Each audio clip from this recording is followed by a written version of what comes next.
one thing I sort of want to ask is communicating with WeChat. So I think even here in the States, there is a movement towards instant messaging. What's that company called? I can't remember. Uh, uh, anyway, there's the instant messaging platforms, and there's all of these. WhatsApp? But no, there's another one that's specifically Oh, I all know what you're about talking about. Slack. Slack, Slack. yeah. Yeah, I don't know why it couldn't come up, but I think the challenge with instant message versus email is I don't mind the instant message, but if you exchange a lot of message, it becomes really, really hard to keep track what Oh, the heck is going absolutely.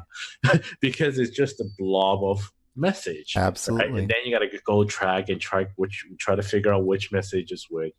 And if you don't sort of, when you have a ton of people messaging you at the same time, it also becomes harder. With email, I can sort of put this, mark this, and then go back and reply that.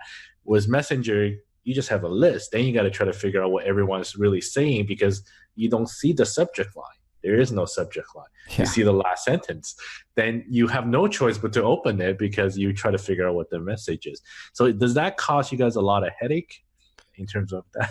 Well, it really doesn't because we've localized our China team, and so the people Okay.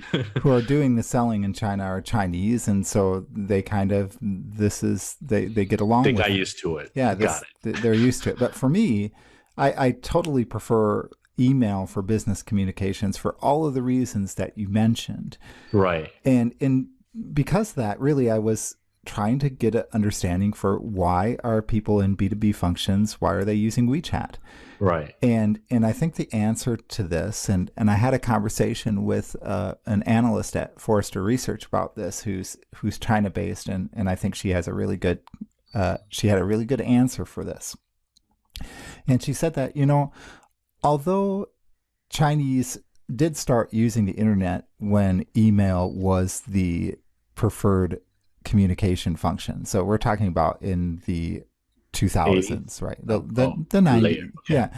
So the late 90s. I mean, the internet population built up really gradually, but really then started kicking off in the late 2000s. Sure. And Makes sense. and when the internet population started taking off at that point in time, mobile was the preferred mechanism because you started having these Mm, Android phones, and all of the Chinese technology companies prioritized mobile.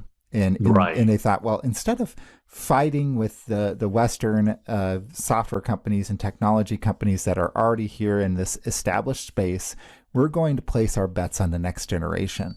And Right. so, and if you think about China, which has the firewall as well, where you have a semi-protected internet environment, you're going to want to use the local technologies that are designed for the local requirements. They have that user experience Mhm. that fits well with the Chinese, and just using the mobile phone was something that many Chinese used before they used the computer.